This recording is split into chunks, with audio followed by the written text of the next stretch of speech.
Guys, what is up? This is Kansas Kid. I want to talk about probably the hardest challenge that I've seen put out in the community so far. Done different challenges. People got a lot of different challenges going on. I just got done with Pirates $10 numismatic challenge, and got some real cool coins in my collection. Well, there's another challenge that's been put out there, and I don't think anyone knows about it really. But Addicted to Minis, he put out a challenge. He said, "I challenge you to get one silver coin from every country in the world."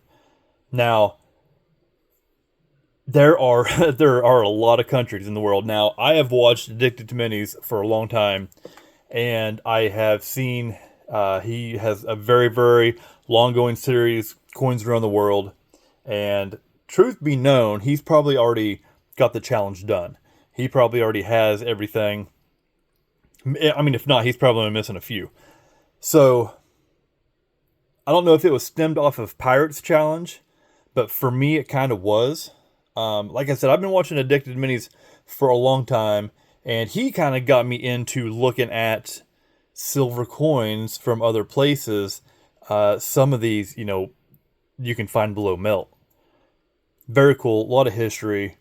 You learn a lot from it, and you're gaining silver at the same time. So I've also been watching FG Stacker. FG Stacker is doing the same thing. I don't know if FG Stacker watches Addicted to Minis or not.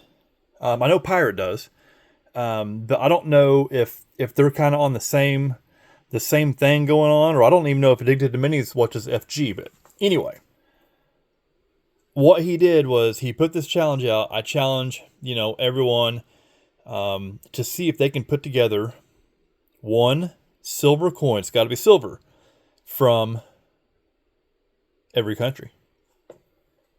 So this is a challenge. This is not something that you just do, in a month and put together. This is something that I think, for me, this is going to take a long time. This is going to take probably years to be able to put this together.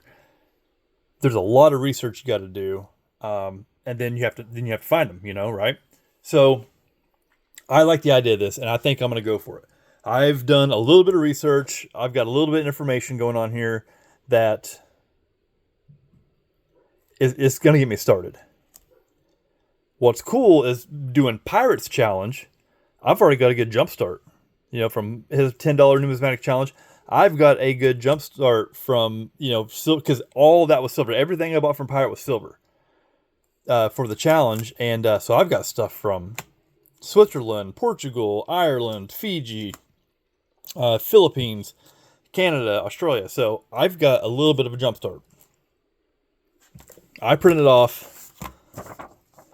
This is my guide. All the countries. There are 195 of them. That includes like the Vatican and stuff too. 195 of them. So what I'm going to do is I'm going to take my paper. Starting at 1 is Afghanistan. I'm just going to go down. Now, I already know I have Australia.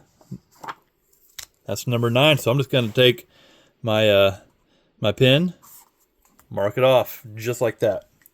So this is going to be my guide for the next, I don't know, probably a long time.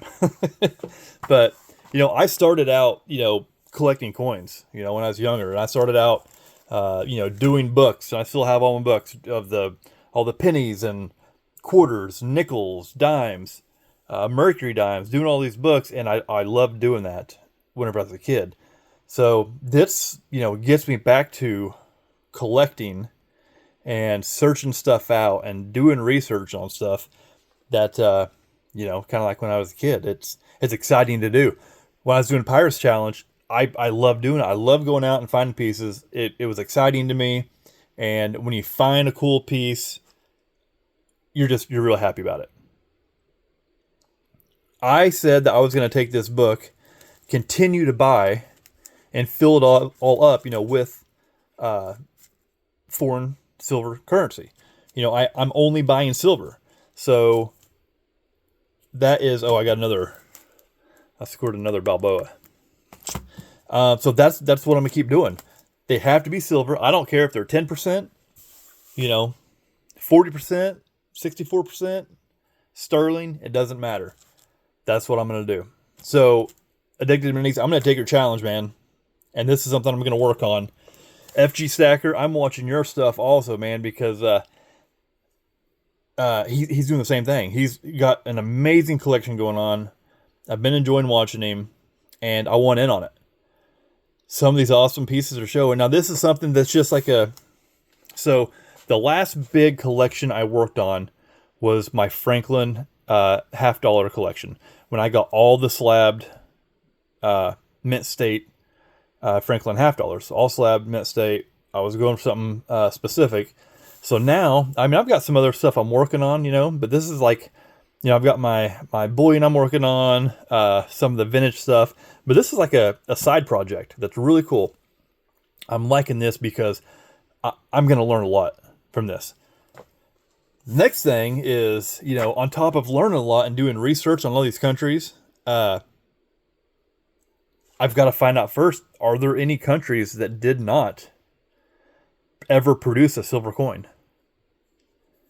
And I'm not sure, but I could have swore that at one point in time, I heard Addicted to Minis say that there was a country, is like, but I can't get that because there's no silver coin. But I could be making that up. But I've got to do research. I made a comment to him, and he never really responded to me because I think he wants me to do my own research on it and find out. You're gonna be able to learn a lot about the world and different countries. And as you read about them and you're looking at these pieces, man, there's history behind them.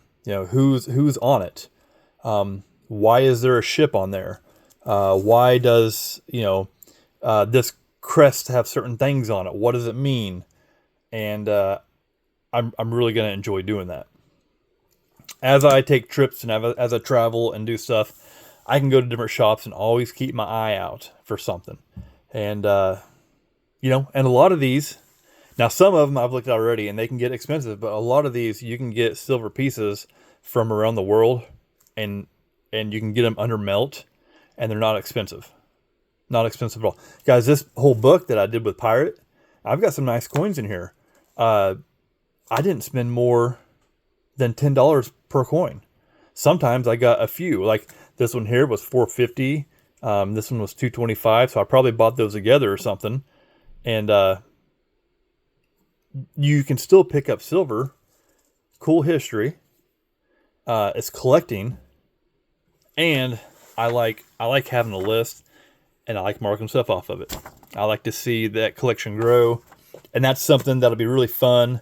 That'll be fun for me to do. So, guys, I'm taking it on. I'm going to do this. I'm going to go through this book right now and go through these. I've also got some more information on different places that the different types of silver coins they have, per the country. And it's going to be a lot of research. But I'm going to do it. And like I said, this is going to be an ongoing project that's going to take me a very long time to do. But I'm excited to get it going. And, I'll give updates every once in a while. If I come across something that, is really cool. But that's the heat of the battle, is trying to find some of this stuff. Some of these countries, I've never even thought about before. So it's like, it's going to be a very, very good learning experience. I love history anyway. And, the history with coins and coinage is awesome. On top of, you're going to be getting silver, and with it, I like it. So, guys, I appreciate your time. I think that this is the hardest community challenge that's ever been put out there. Almost overwhelming. So, you can do a 10 ounce of gold every week challenge if you want to, but that's just throwing money at it. But this takes time. This you have to think about, and you have to do a lot of research on it, and you're going to learn a lot. So it's going to be very rewarding, and I like it. I'll talk to you soon.